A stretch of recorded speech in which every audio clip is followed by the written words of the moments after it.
Hello, Detroit Lions fanatics, and welcome back to my channel. I'm Lionel, the Lions fan, and I am here to talk about Monday night's win against the equally as injured 49ers team.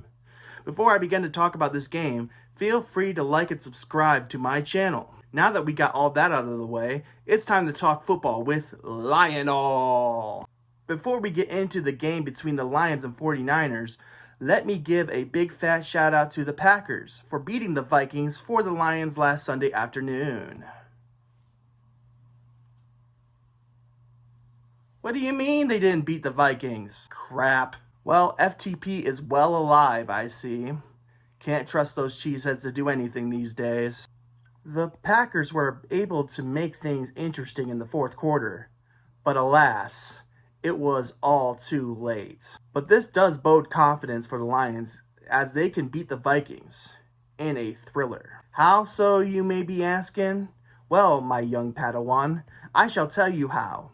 The fact that the Packers were able to crawl back against the Vikings gives me a lot of confidence for the Lions' victory next Sunday night. Lions are a team that can crawl back against the best in the league. Look at the Lions-Bills game where they came back from a huge deficit to make it close. Or look back at the Lions-Texans game where Goff threw 5 interceptions and we still won that game, being down what we were down in that game. So seeing the lowly Packers be able to rise up against the Vikings makes me think the Lions can take them on. And due to the Vikings beating the Packers, it sets up a thriller at the end of the season for not only the top spot in the North, but the number 1 seed altogether, which is important to win, because not only do you get home field advantage in the playoffs, you get a bye week to rest, which the Lions desperately need right now. We are missing so many guys right now, it's crazy. Any other team would fold and give in, but not the Lions. That being said, a full week to recover is much needed for the Lions going forward into the playoffs. The importance of the Lions-Vikings game next Sunday night can't be overlooked at all. Beat them and we get a week in the playoffs off to rest our tired players. You got to remember, the Lions haven't had a bye week since the week 5.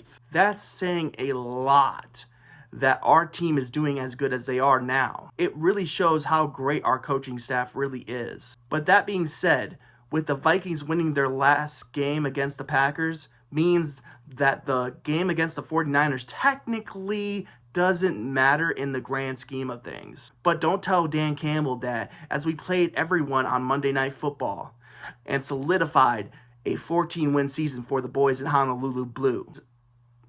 The game against the 49ers was a back-and-forth one, as the San Fran and Detroit went into halftime 13-21, Lions losing. But the Lions came roaring back to make the end score 40-34. This game was a revenge game for the Lions. Just like the Cowboys game, we came firing on all cylinders. We didn't care if the game technically didn't matter for seeding purposes. We went to San Fran to make a statement. And a statement we made, as we overcame a small deficit and beat the team that beat us in the NFC Championship game last season. I felt great about this win. It was one we didn't technically need to win, but Dan isn't about pulling his punches. Pow, pow, pow, pow, pow. This year is a statement season, and that's why I think we are going to beat the Vikings at Ford Field next Sunday night.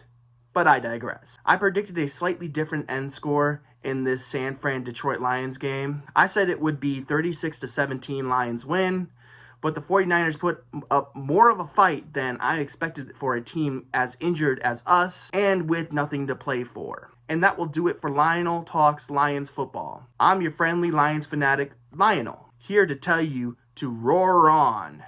Go Lions, let's win the Super Bowl, baby. Who let the dogs out? Lionel did.